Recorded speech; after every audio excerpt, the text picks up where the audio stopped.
Est-ce que tu peux nous parler un petit peu de ton expérience chez OnePoint? Donc, pour rappel, tu as mis en place, tu as été initiatrice de l'espace d'allaitement en juillet dernier. Est-ce que tu peux nous rappeler un petit peu la démarche, comment le sujet a été levé en interne, comment ça s'est passé pour vous? Alors,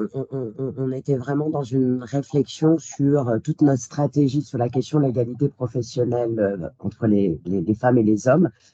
Et donc, voilà, on était vraiment dans un objectif d'essayer de mettre en place différents dispositifs, différentes formations, sensibilisations pour accompagner justement nos collègues femmes tout au long de leur carrière. Et c'est comme ça qu'on a commencé à se dire, pourquoi pas la mise en place d'une salle d'allaitement. Euh, Parce que on considère que les petits gestes font les grandes différences. Euh, Par exemple, on avait mis en place il y a déjà quelques années un distributeur de protection hygiénique et on a bien vu que de s'attaquer à la question de la santé féminine et l'intime des femmes, c'est des sujets qui ont besoin d'être visibles en entreprise et ça permet d'ouvrir euh,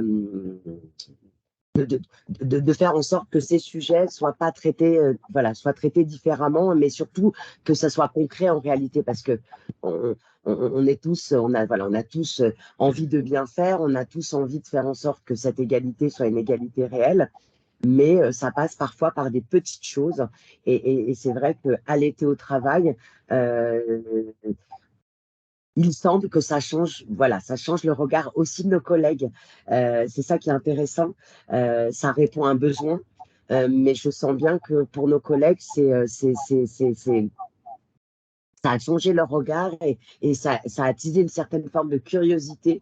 sur justement ces spécificités féminines. C'était vraiment l'enjeu, c'était de répondre à ces spécificités féminines qui sont actuellement pas prises en compte dans l'entreprise, que ce soit la question des règles, que ce soit la question de l'allaitement, vraiment faire en sorte que nos collègues puissent travailler dans les meilleures conditions et ça veut dire être capable aussi de prendre en compte ces spécificités biologiques qui sont les nôtres en tant que femmes.